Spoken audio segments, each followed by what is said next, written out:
अथर्वाद्भुतगान विनोद गणपति देवा नमो नमो।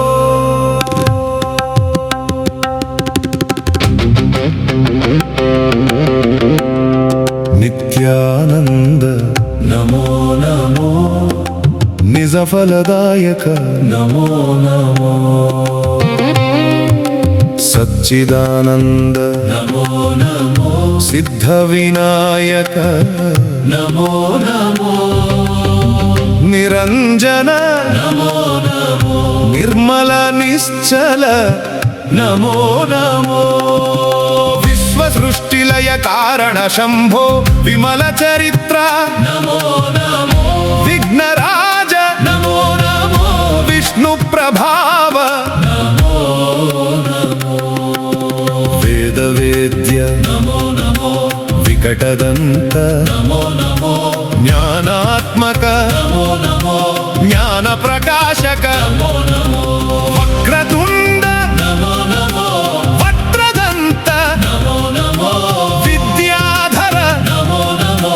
विश्वाधिप नमो नमो। सिद्धि बुद्धि समेत गणेश श्री विघ्नेश नमो नमो। एकदंत नमो नमो। इष्टार्थदायक नमो नमो। गजानन नमो नमो। गणेश्वर नमो नमो। शूर्पकर्ण नमो नमो। शुभकर नमो नमो।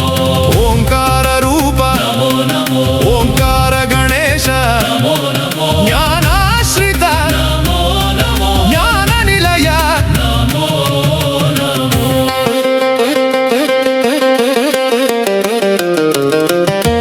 अग्निरुवाच नमस्ते विघ्ननाशाय भक्तानां हितकारक। नमस्ते विघ्नकर्त्रे वै ह्यभक्तानां विनायक। नमो मूषकवाहाय गजवक्त्राय धीमते। आदिमध्यान्तहीनायादिमध्यान्तस्वरूपिणे। चतुर्भुजधरायैव चतुर्वर्गप्रदायिने। एकदन्ताय वै तुभ्यं हेरम्बाय नमो नमः। लम्बोदराय देवाय गजकर्णाय धुण्डये। योगशान्तिस्वरूपाय योगशान्तिप्रदायिने। योगिभ्यो योगदात्रे च योगिनां पतये नमः। चराचरमयायैव प्रणवाकृतिधारिणे। सिद्धिबुद्धिमयायैव सिद्धिबुद्धिप्रदायक। सिद्धिबुद्धिपते तुभ्यं नमो भक्तप्रियाय च। अनन्तानन देवेश प्रसीद करुणानिधे। दासोऽहं ते गणाध्यक्ष मां पालय विशेषतः। धन्योऽहं सर्वदेवेषु दृष्ट्वा पादं विनायक।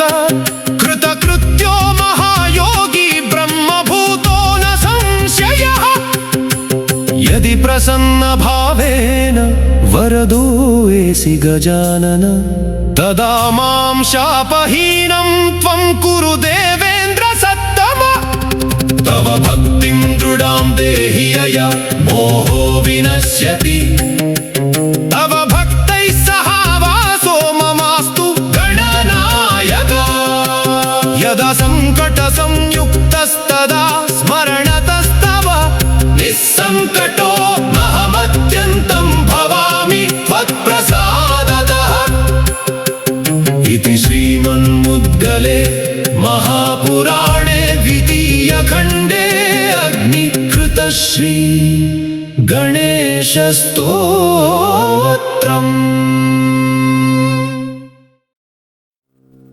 सर्वे ऊचु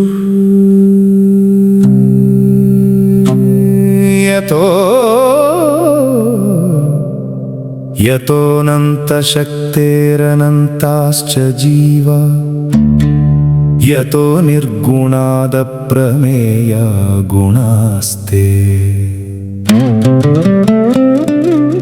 यतो भाति सर्वं त्रिधा भेदभिन्नं सदा तं गणेशं नमामो भजामः।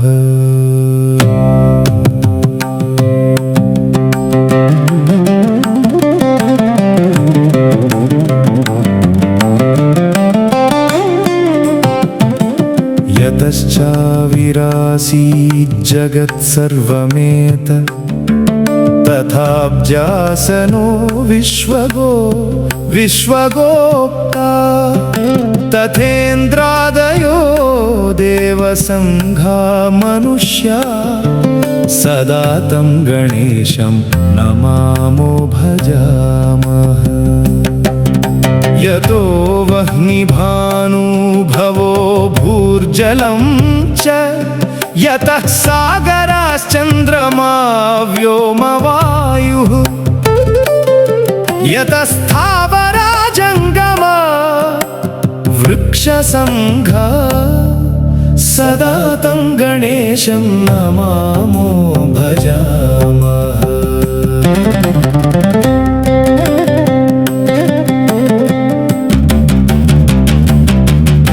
यतो दानवा किन्नरा यक्षसङ्घा यतश्चारणा वारणाश्वापदाश्च यतः पक्षिकीटा यतो विरुधश्च सदा तं गणेशं नमामो भजामः। यतो बुद्धिरज्ञाननाशो मुमुक्षो यतः सम्पदो भक्तसन्तोषदा स्युः यतो विघ्ननाशो यतः कार्यसिद्धिः सदा तं गणेशं नमामो भजामः। यतः पुत्रसम्पद्यतो वाञ्छितार्थो यतो भक्तविघ्नास्तथा हेनेकरूपा यतः शोकमोहौ यतः काम एव सदा तं गणेशं नमामो भजामः। यतोऽनन्तशक्तिः सशेषो बभूव धराधारणेनेकरूपे च शक्तः यतोऽनेकधा स्वर्गलोकाहिनाना सदा तं गणेशं नमामो भजामः। यतो वेदवाचो विकुण्ठा मनोभिः सदा नेति नेतीति यत्ता गृह्णन्ति परब्रह्मरूपं चिदानन्दभूतं सदा तं गणेशं नमामो भजामः। श्रीगणेश उवाच पुनरुचे गणाधीश स्तोत्रमेतत् पठेन्नरः त्रिसन्ध्यं त्रिदिनं तस्य सर्वकार्यं भविष्यति। यो जपेदष्टदिवसं श्लोकाष्टकमिदं शुभम् अष्टवारं चतुर्थ्यां तु सोऽष्टसिद्धिरवाप्नुयात्। यः पठेन्मासमात्रं तु दशवारं दिने दिने समोचयेत् बन्धगतं राजवध्यं न संशयः। विद्याकामो लभेद्विद्यां पुत्रार्थी पुत्रमाप्नुयात्। वाञ्छिता लभते सर्वानेकविंशतिवारतः। यो जपेत् परया भक्त्या गजानन परो नरः एवमुक्त्वा ततो देवश्चान्तर्धानं गतः प्रभु। इति श्रीगणेशपुराणे उपासनाखण्डे श्रीगणेशाष्टकम्। ऋषिरुवाच अजं निर्विकल्पं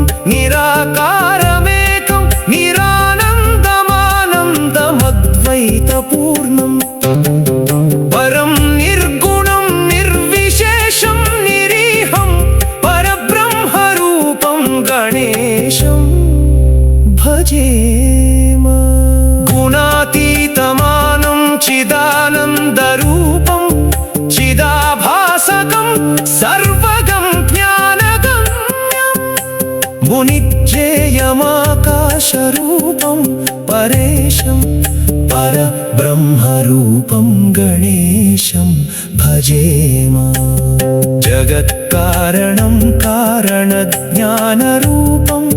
सुरादिं सुखादिं गुणेशं गणेशं जगद्व्यापिनं विश्ववन्द्यं सुरेशं परब्रह्मरूपं गणेशं भजेम जगत्कारणं कारणज्ञानरूपं सुरादिं सुखादिं गुणेशं गणेशं जगद्व्यापिनं विश्ववन्द्यं सुरेशं परब्रह्मरूपं गणेशं भजेम रजो योगतो ब्रह्मरूपं श्रुतिज्ञं सदा कार्यसक्तं हृदाचिन्त्यरूपं जगत्कारणं सर्वविद्यानिदानं परब्रह्मरूपं गणेशं नतास्मः सदा सख्ययोग्यं मुदा क्रीडमानं सुरारिहरन्तं जगत्पालयन्तम् अनेकावतारं निजज्ञानहारं सदा विश्वरूपं गणेशं नमामः तमोयोगिनं रुद्ररूपं त्रिनेत्रं जगद्धारकं तारकं ज्ञानहेतुम् अनेकागमैश्वं जनं बोधयन्तं सदा सर्वरूपं गणेशं भजेम तमस्तोमहारम्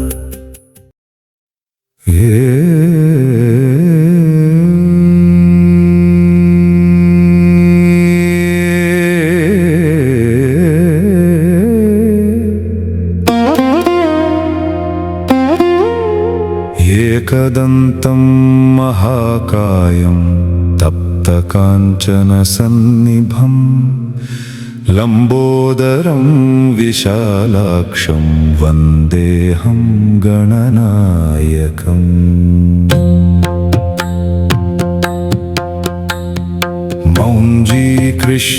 मौञ्जीकृष्णाजिनधरं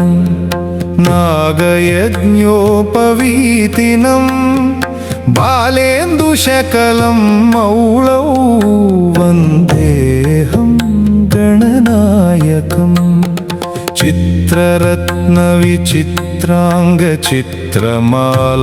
चित्ररत्नविचित्राङ्गचित्रमालाविभूषितं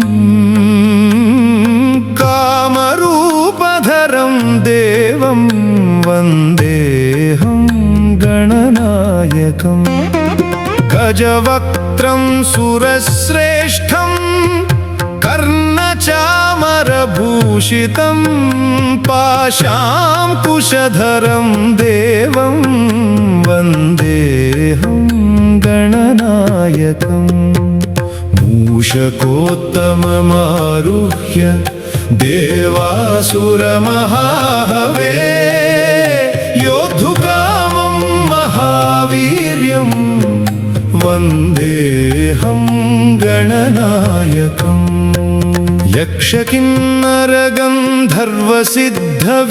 यक्षकिन्नरगन्धर्वसिद्धविद्याधरैः सदा स्तूयमानं महाबाहुं वन्देऽहं गणनायकम् अम्बिकाहृदयानन्दं मातृभिः परिवेष्टितं भक्तप्रियं मदोन्मत्तं वन्देऽहं गणनायकम् सर्वविघ्नकरं देवं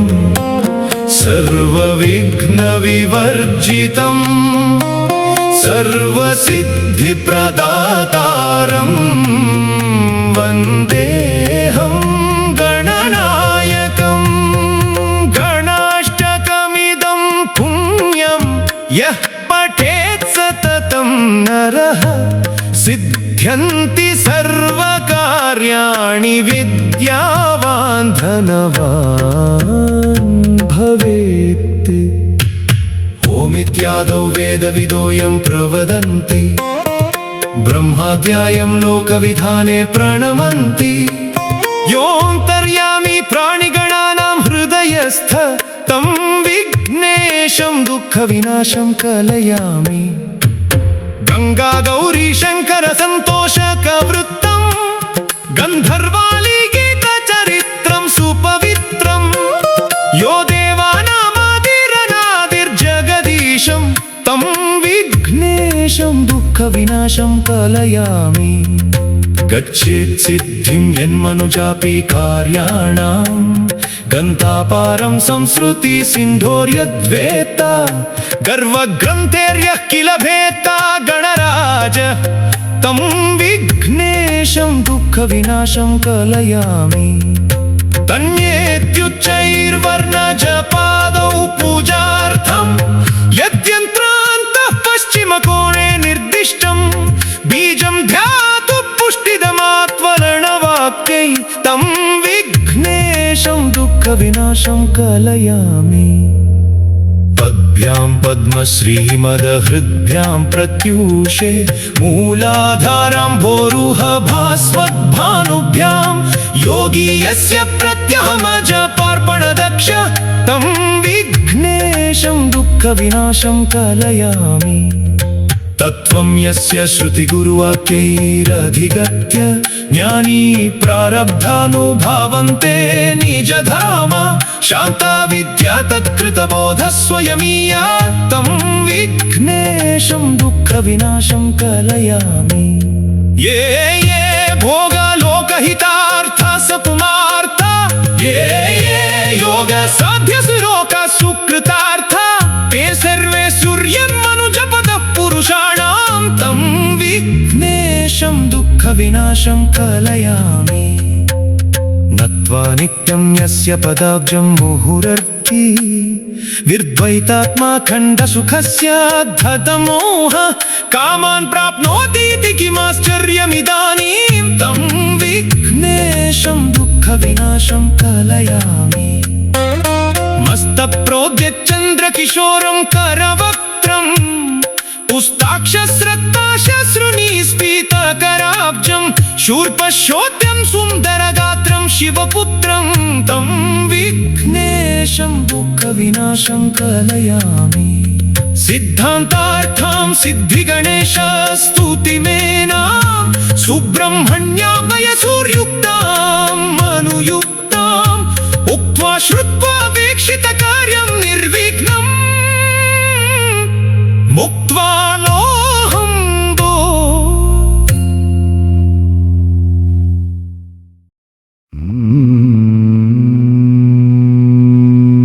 सुमुखश्चैकदन्तश्च कपिलो गजकर्णकः, लम्बोदरश्च विकटो विघ्नराजो गणाधिपः।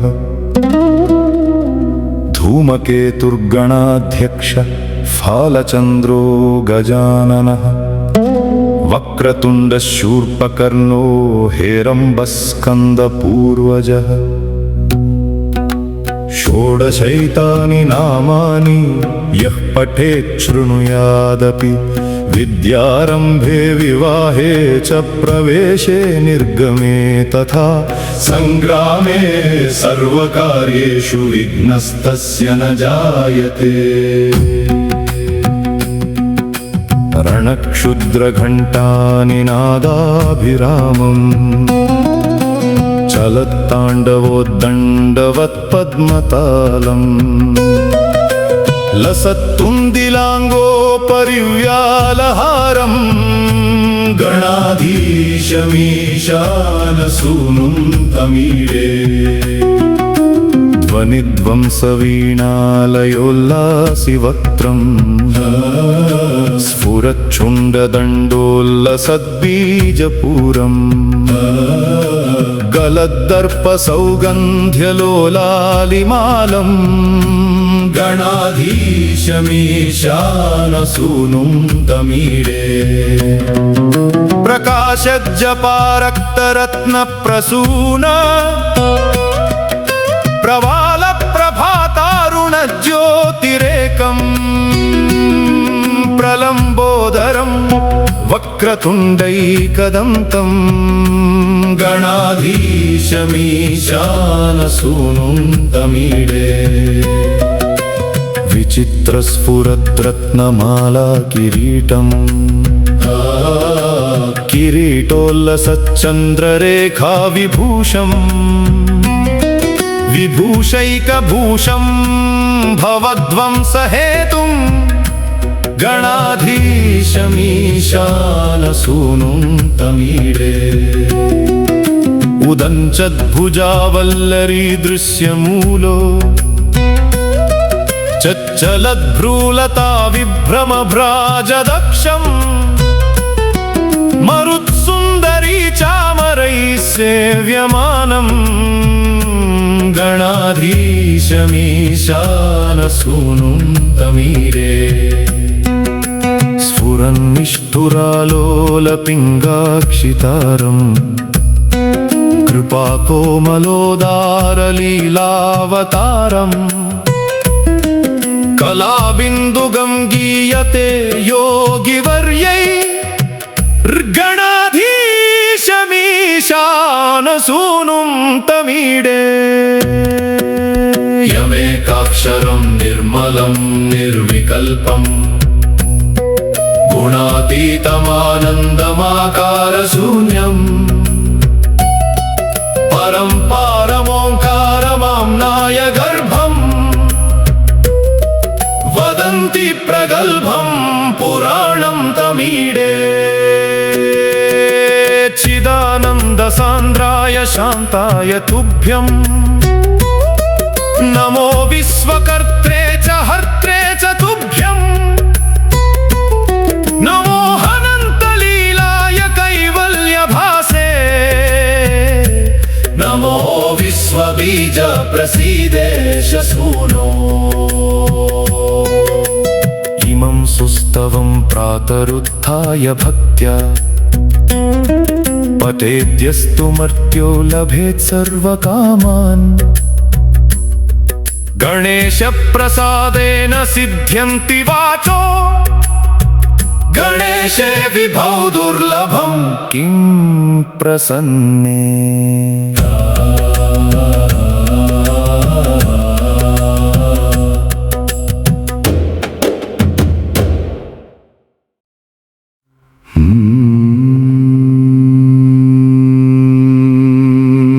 नमो गणाधिपायते त्वया जगद्विनिर्मितम् निजेच्छया च पाल्यते धुनावशे तव स्थितम् त्वमन्तरात्मकोऽस्य मुष्य तन्मयि स्थितः पुनीः मां जगत्पतेऽम्बिका तनूज नित्यशां करे गणेश्वर कृपानिधिर्जगत्पतिः परात्परः प्रभुस्वलीलया भवच्छिवान्मदावलाननः गिरीन्द्रजातनुभवस्तमेव सर्वकर्मसु प्रपूजयन्ति देहिनः समाप्नुवन्ति चेप्सितम् चतुःपुमर्धदायिभिश्चतुष्करैर्विलम्बिना सहोदरेण सोदरेण पद्मजाण्डसन्तते पदद्वयेन चापदां निवारकेण भासुराम् भजे भवात्मजं प्रभुं प्रसन्नवक्त्रमद्वयम् बलिष्ठमूषकादिराजपृष्ठनिष्ठविष्टर प्रतिष्ठितं गणप्रबर्हपारमेष्ट्यशोभितम्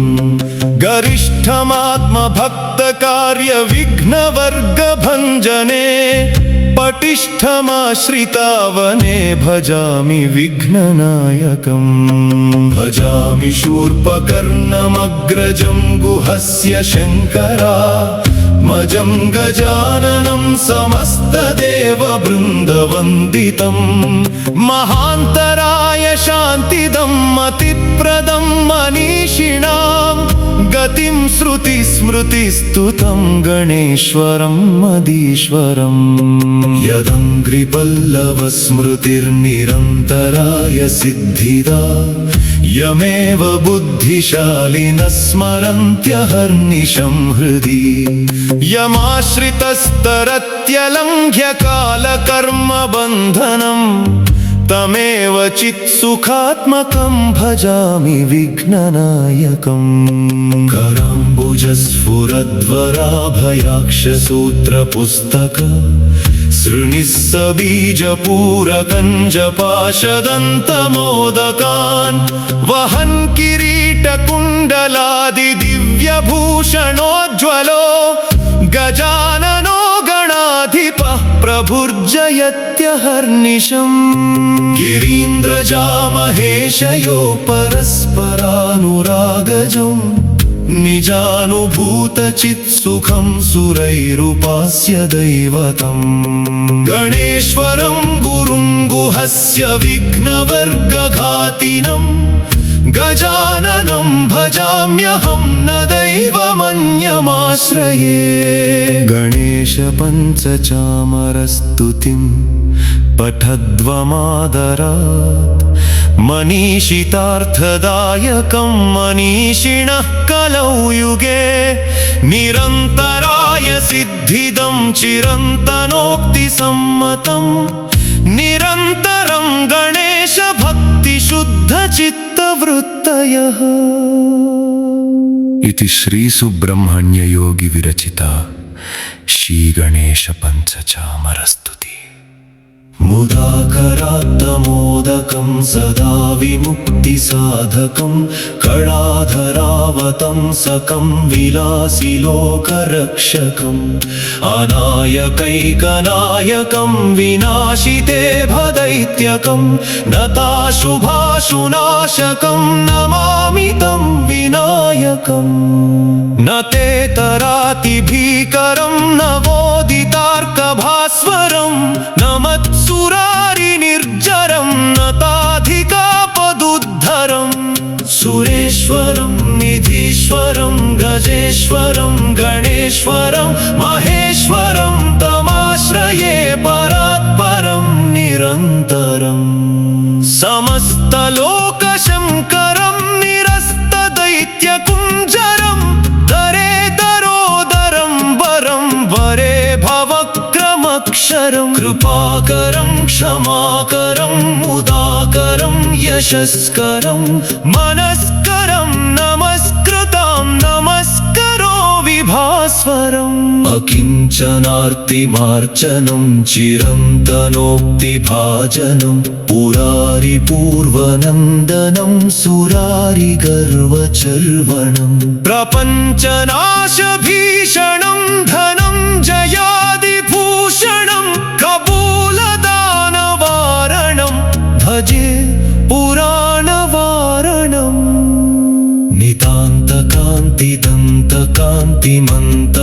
नितान्तकान्तिदन्तकान्तिमन्तकान्तिकात्मजम् अचिन्त्यरूपमन्तहीनमन्तराय क्रन्दनं हृदन्तरे निरन्तरं वसन्तमेव योगिनां तमेकदन्तमेव तं विचिन्तयामि सन्ततम् महागणेश पञ्चरत्नमादरेण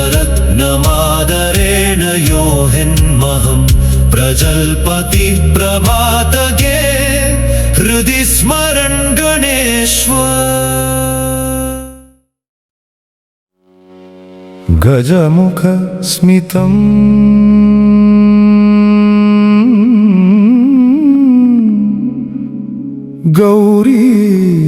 गौरीनन्दनम् गजमुखस्मितं गौरीनन्दनं गणपतिं गणेशं भजाम्यहं गजमुखस्मितं गौरीनन्दनं गणपतिं गणेशं भजाम्यहं गजमुखस्मितं गौरीनन्दनं गणपतिं गणेशं भजाम्यहम् सिद्धिविनायकं सिद्धान्तकारणं सिद्धिदायकं सकलनिवारणं सिद्धिविनायकं सिद्धान्तकारणं सिद्धिदायकं सकलनिवारणं गजमुखस्मितं गौरीनन्दनं गणपतिं गणेशं भजाम्यहम्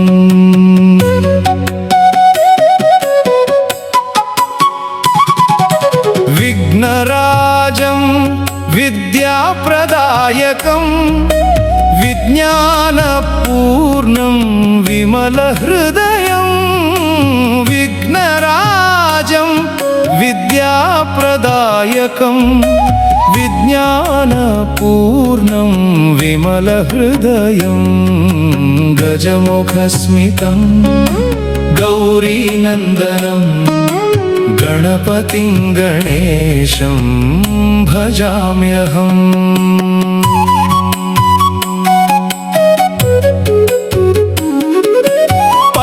पाशाङ्कुशधरं पापविनाशनं पावनहृदयं भक्तिरञ्जनं पाशाङ्कुशधरं पापविनाशनं पावनहृदयं भक्तिरञ्जनं गजमुखस्मितं गौरीनन्दनं गणपतिं गणेशं भजाम्यहम्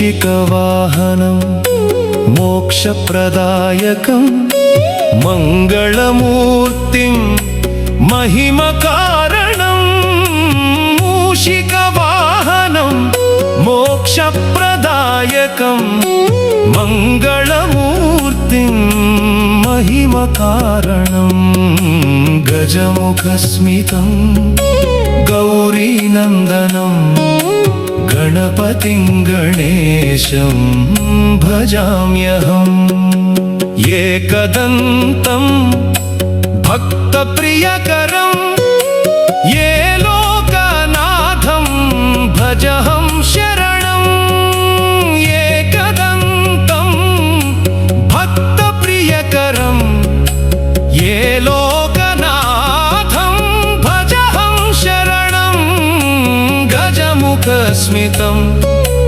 गौरीनन्दनं गणपतिं गणेशं भजाम्यहम्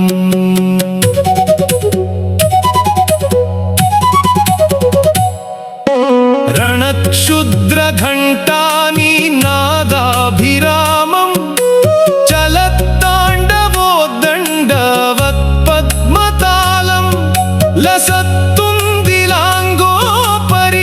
लसत्तुन्दिलाङ्गोपरिव्यालहारं गणाधीशमीशानसूनुं तमीडे ध्वनिध्वंसवीणालयोल्लासिवक्त्रं स्फुरच्छुण्डदण्डोल्लसद्बीजपूरं गलद्दर्पसौगन्ध्यलोलालिमालं गणाधीशमीशानसूनुं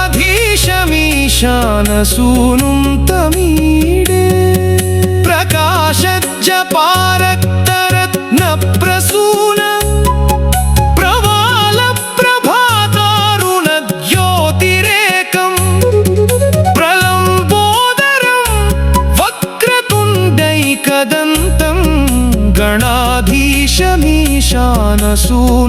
तमीडे विचित्रस्फुरद्रत्नमाला किरीटं किरीटोल्लसच्चन्द्ररेखा विभूषं विभूषैकभूषं भवध्वंसहेतुं गणाधीशमीशानसूनुं तमीडे उदञ्चद्भुजावल्लरी दृश्यमूलो चलद्भ्रूलता विभ्रमभ्राजदक्षं मरुत्सुन्दरी चामरै सेव्य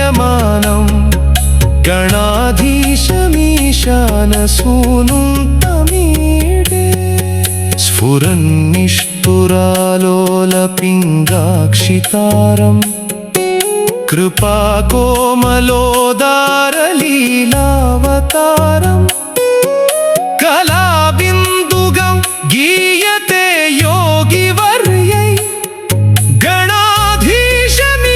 गणाधीशमीशानसूनुं तमीडे स्फुरन्निष्ठुरालोलपिङ्गाक्षितारम् कृपाकोमलोदारलीलावतारम् कलाबिन्दुगं गीयते योगिवर्यै गणाधीशमीशानसूनुं तमीडे यमेकाक्षरं निर्मलं निर्विकल्पं गुणातीतमानन्दमाकारशून्यं परपारमोकारमाम्नायगर्भं वदन्ति प्रगल्भं पुराणं तमीडे चिदानन्दसान्द्राय शान्ताय तुभ्यं नमो विश्वकर्त्रे च हर्त्रे च तुभ्यं नमोऽनन्तलीलाय कैवल्यभासे नमो विश्वबीजप्रसीदेश सूनो इमं सुस्तवं प्रातरुत्थाय भक्त्या पठेद्यस्तु मर्त्यो लभेत् सर्वकामान् गणेशप्रसादेन सिद्ध्यन्ति वाचो गणेशे विभौ दुर्लभम् गजाननाय गाङ्गेय सहजाय सदात्मने गौरीप्रियतनूजाय गणेशायास्तु मङ्गलम्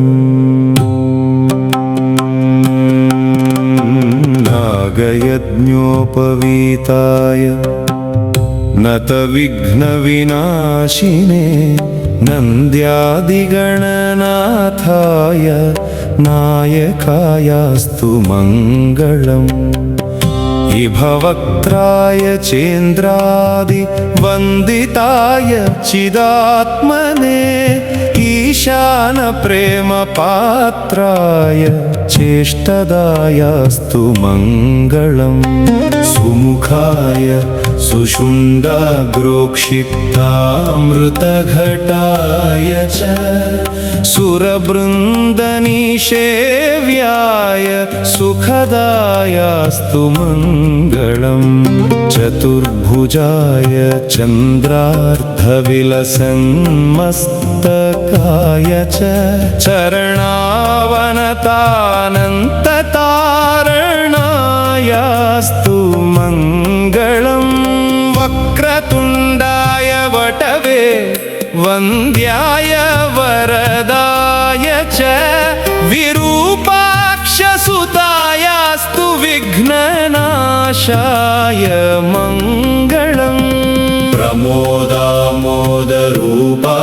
सिद्धिविज्ञानरूपिणे प्रकृष्टपापनाशाय फलदायास्तु मङ्गलम् मङ्गलं गणनाथाय मङ्गलं हरसूनवे मङ्गलं विघ्नराजाय विघ्नहर्त्रेस्तु मङ्गलम् श्लोकाष्टकमिदं पुण्यं मङ्गलप्रदमादरात् पठितव्यं प्रयत्नेन सर्वविघ्ननिवृत्तये शुक्लाम्बरधरं विष्णुं शशिवर्णं चतुर्भुजं प्रसन्नवदनं ध्यायेत् सर्वविघ्नोपशान्तये देवराज इंद्र जाउथिले चढ़ी स्वर्ण विमान रे ଭୃଶୁଣ୍ଡି ଋଷିଙ୍କ ଦର୍ଶନ ସାରି ଫେରୁଥିଲେ ପଥରେ। ସୁରସେନ ରାଜା ରାଜପଥେ ଯେବେ ଉଡ଼ିଲା ବିମାନ, ପାପୀର ଦୃଷ୍ଟି ପଡ଼ିବା କ୍ଷଣି ରହିଗଲା ସେହି ଯାନ। ଆଶ୍ଚର୍ଯ୍ୟ ହୋଇ ଧାରାକୁ ଓହ୍ଲାଇ ବ୍ୟାକୁଳ ହେଲେ ରାଜନ। ଜୟ ଜୟ ଗଣେଶ ସଂକଟ ହର ଗଣେଶ, ବିଘ୍ନ ବିନାଶକ ସିଦ୍ଧିଦାୟକ ଗୌରୀ ସୁତ ଗଣେଶ। ଜୟ ଜୟ ଗଣେଶ ମଙ୍ଗଳ ମୂର୍ତ୍ତି ଗଣେଶ। ଇନ୍ଦ୍ର କହିଲେ ପୁଣ୍ୟ ଦିଅ ହେ ଯେ କରିଛି ଚତୁର୍ଥୀ ବ୍ରତ, ତେବେ ଯାଇ ମୋର ଆକାଶ ମାର୍ଗେ ପୁଣି ଚଢ଼ିବ ଏ ରଥ। ଖୋଜିଲେ ସୈନ୍ୟ ନଗର ସାରା, ମିଳିଲେ ନାହିଁ କେହି ସେହି ସମୟେ। ଗଣେଶ ଦୂତ ନେଉଥିଲେ ଶବ ବୋହି ଏକ ପାପିନୀ ସ୍ତ୍ରୀର ଶରୀରକୁ ନେଉଥିଲେ ସ୍ୱର୍ଗପୁରୀ। ଅଜାଣତେ ସେହି ନାରୀଟି କରିଥିଲା ଚତୁର୍ଥୀ ଉପବାସ। ଚନ୍ଦ୍ର ଦର୍ଶନ ପରେ ସେ କରିଥିଲା ଭୋଜନ ରସ। ସେହି ପୁଣ୍ୟ ଦେହକୁ ଛୁଇଁ ଯେଉଁ ପବନ, ବହିଗଲା ବିମାନକୁ ସେହି ବାୟୁ। ଛୁଇଁବା ମାତ୍ରେ ରଥ ପୁଣି ଉଡ଼ିଲା। ବ୍ରତର ମହିମା ଜଗତ ସାରା ସେଦିନ ପ୍ରକାଶ ପାଇଲା। ଜୟ ଜୟ ଗଣେଶ ସଂକଟ ହର ଗଣେଶ, ବିଘ୍ନ ବିନାଶକ ସିଦ୍ଧିଦାୟକ ଗୌରୀ ସୁତ ଗଣେଶ। ଓಂ ଗଙ୍ଗଣପତୟେ ନମଃ। ସନ୍ତାନର ସୁଖ ସମୃଦ୍ଧି ଆଉ ସବୁ ବିପନ ହରେ ଯେଉଁ ଭକ୍ତ ଏହି ବ୍ରତକୁ ନିଷ୍ଠାର ସହ ପାଳନ କରେ। ଜୟ ଗଣେଶ ଜୟ ଗଣେଶ ଜୟ ଗଣେଶ ଜୟ ଗଣେଶ। शुक्लाम्बरधरं विष्णुं शशिवर्णं चतुर्भुजं, प्रसन्नवदनं ध्यायेत् सर्वविघ्नोपशान्तये। इंद्रदेव निघाले विमानाने, पाहुणी भृशुंडी ऋषीना। राजा सुरसेनया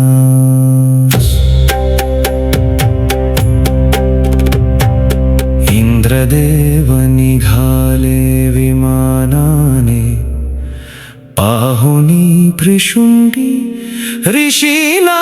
राजा सुरसेनया